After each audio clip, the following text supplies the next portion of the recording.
mass formation exists as long as mankind exists. But the modern masses distinguish themselves from the ancient masses in at least one respect, and it is that the modern masses are so-called lonely masses. That means that the modern masses, for instance, the masses or the crowds that emerged during the corona crisis, do not gather physically. Individuals that all stay at home, but that all listen to the same narratives that are distributed through the mass media. That state in which a population is in the grip of the same ideas, the same images, the same narratives, the same myths, that state, but in which all individuals are isolated from each other.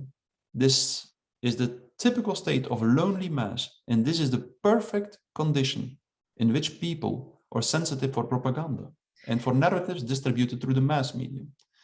And that is what happens. If a population is isolated, if it is dealing with lack of meaning making, if it struggles with free-floating anxiety, frustration, and aggression, and if a narrative at that moment is distributed through the mass media, indicating an object of anxiety and a narrative and a strategy to deal with this object of anxiety, then something very specific might happen. All this free-floating anxiety that makes people feel out of control.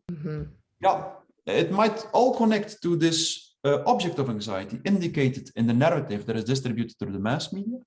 And there might be a huge willingness to participate in the strategy to deal with the object of anxiety, even if the strategy is absurd.